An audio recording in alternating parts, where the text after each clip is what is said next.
Hey everyone, welcome to this explainer. Today we're going to objectively unpack the incredibly complex and, frankly, deeply turbulent life of Saddam Hussein. We'll be tracing his journey from an impoverished village all the way to becoming one of the 20th century's most notorious dictators. This is really the story of how a single individual shaped the fate of an entire region. And to do this right, we're going to stick strictly to the historical record to understand exactly how his mechanisms of control actually worked. Okay, so here's our roadmap for today. We're going to move chronologically through 5 key phases: the early rise of the Ba'athist, his ruthless seizure of absolute power, the era of conflicts, his domestic reign of terror, and finally, his dramatic downfall and execution. So, let's jump right into Part 1, Rise of the Ba'athist, from Tikrit to Baghdad. Saddam was born into poverty near Tikrit back in 1937. He actually fled an abusive home for Baghdad as a kid, and it was there he quickly got swept up in the anti-imperialist Ba'ath Party. Now, to understand how he climbed the ladder so incredibly fast, you really have to look at the sheer chaos of Iraqi politics in the 1950s and 60s. It was an era defined by constant coups and political violence. Saddam actually made a name for himself as a young triggerman in a failed 1959 assassination attempt against the Iraqi leader. That failure forced him into exile, but it built his ruthless reputation. Fast forward to 1968, the Ba'athists pull off a successful, bloodless coup. Saddam's cousin, al-Bakr, becomes president, and Saddam very strategically positions himself as the totally indispensable second-in-command. During these early years of his administrative leadership in the 1970s, there's this really striking duality. On one hand, Saddam aggressively nationalized Iraq's oil, and he used that massive wealth to fund huge modernization projects. We're talking universal healthcare and soaring literacy rates that literally won awards from UNESCO. But, and this is a huge catch, at the exact same time, he was quietly laying the groundwork for a ruthless police state. He used his secret police to pack prisons with political dissidents. So he was essentially buying the public's loyalty with oil wealth, while strictly enforcing fear behind the scenes. Moving right along to Part 2, Seizing Absolute Power. The 1979 transition. As the 1970s wrapped up, the aging President al-Bakr tried to negotiate a political union with Syria. Why? Well, it would have effectively sidelined Saddam. Saddam saw this coming from a mile away and forced al-Bakr to resign in July 1979. And what happens next is almost cinematic in how chilling it is. Just days later, he summons the entire Ba'ath leadership to Al-Kold Hall. With cameras rolling, he calmly reads out the names of 68 supposed conspirators right out of the audience. Guards physically drag them out of the room. But here is the truly terrifying part. He then forced the remaining unaccused party members to form the firing squads. By making them pull the triggers on their own colleagues, he created an absolute shared burden of terror. Everyone in that room was suddenly complicit. Hand in hand with this sheer terror was the creation of an absolutely massive cult of personality. He plastered his face on literally everything, from the national currency to gigantic murals across Baghdad. He even cast himself as the modern successor to the ancient Babylonian king Nebuchadnezzar. He actually went as far as stamping his own name into ancient archaeological ruins. And of course, he staged elections where he'd miraculously win 100% of the vote. I know, it sounds totally absurd to us now, but this overwhelming, inescapable presence successfully convinced the populace that he was the only possible ruler of Iraq. Which brings us to Part 3, the era of conflicts, wars with neighbors. So, having modernized the country, Saddam spent the next 2 decades plunging Iraq into disastrous foreign conflicts. After the 1979 Islamic Revolution in Iran, he grew terrified that the revolution would cross the border and inspire an uprising among Iraq's own Shia majority.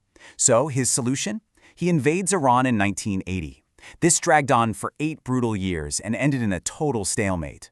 Now bankrupted by that war and owing billions to his tiny neighbor Kuwait, Saddam decides to invade Kuwait in 1990 to effectively erase his debt and just take their oil. But this was a spectacularly misjudged move. It triggered a swift, overwhelming military response from a massive US-led international coalition. The human cost of these decisions? Honestly, it's just staggering. The Iran-Iraq War alone resulted in roughly 1 million deaths. And while exact figures are still heavily contested, the nature of the conflict was horrifying. It devolved into this grueling World War I-style trench warfare.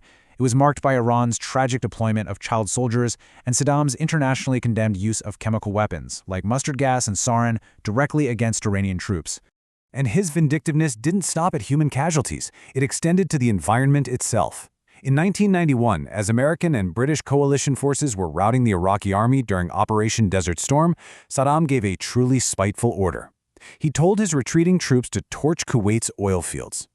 Around 600 wells were set ablaze. The resulting plumes of toxic black smoke were so thick they literally blotted out up to 80% of the sun's radiation across the entire region. It dropped temperatures and created one of the absolute worst man-made ecological disasters in human history.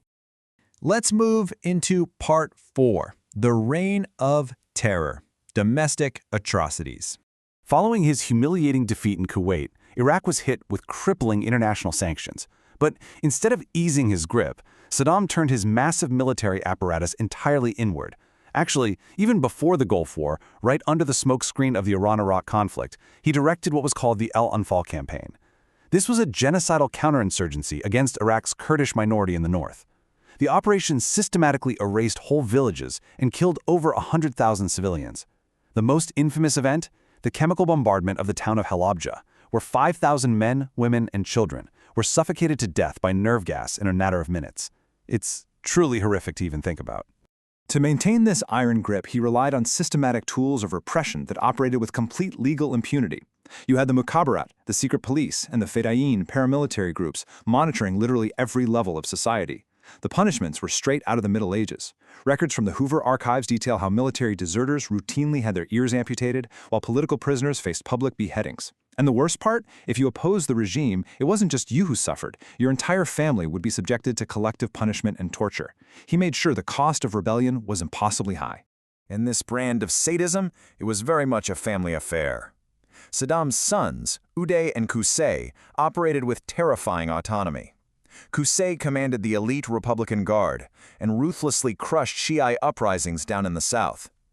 Uday, on the other hand, was notoriously erratic and intensely violent.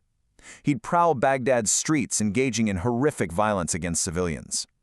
Unbelievably, as the head of the Iraqi Olympic Committee, Uday even maintained personal torture chambers, famously torturing national football players simply because they lost matches.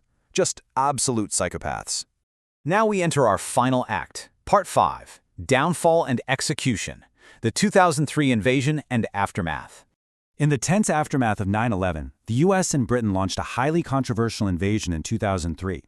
This was largely based on unsubstantiated claims regarding weapons of mass destruction. Now, despite boasting one of the largest armies in the world back in the 80s, the Iraqi military completely folded under the initial shock and awe bombing campaign. Within just weeks, Baghdad fell. Saddam and his top officials vanished, famously becoming the faces of a deck of playing cards issued to US troops to help hunt them down. After a massive, months-long manhunt called Operation Red Dawn, the once-feared dictator was finally captured. He was pulled, looking completely disheveled and dirty, right out of a tiny spider hole in the ground near his hometown of Tikrit.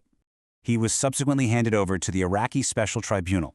And during his trial, Saddam remained completely defiant. He point-blank refused to recognize the court's legitimacy, he frequently yelled at the judges, and even went on a hunger strike at one point. But the sheer mountain of evidence of his atrocities was just insurmountable. He was ultimately convicted of crimes against humanity, specifically focusing on the brutal 1982 massacre of 148 Shia men and boys in the town of Dujail.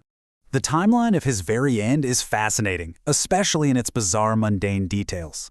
As he awaited execution, the American military police guarding him reported that the former ruthless dictator spent his final days tending to a small weed garden, riding a rusty exercise bike that he called his Boney, eating muffins, and listening to Mary J. Blige. I mean, you can't make this stuff up. Finally, on December 30th, 2006, after requesting and being denied death by firing squad, Saddam Hussein was executed by hanging at Camp Justice in Baghdad. And this brings us to a really complex and sobering conclusion. Look, Saddam Hussein was objectively one of modern history's most brutal tyrants. But his execution didn't exactly bring peace. In fact, right as he was hanged, Iraq was already spiraling into a devastating sectarian civil war, which eventually paved the way for radical insurgencies like ISIS. So it really leaves us to ponder. Did the violent removal of this dictator simply unseal a vacuum of tragedy that continues to shape the Middle East today? Thank you so much for joining me on this explainer. I really hope this deep dive helped clarify the profound, dark, and lasting historical impact of Saddam Hussein's regime.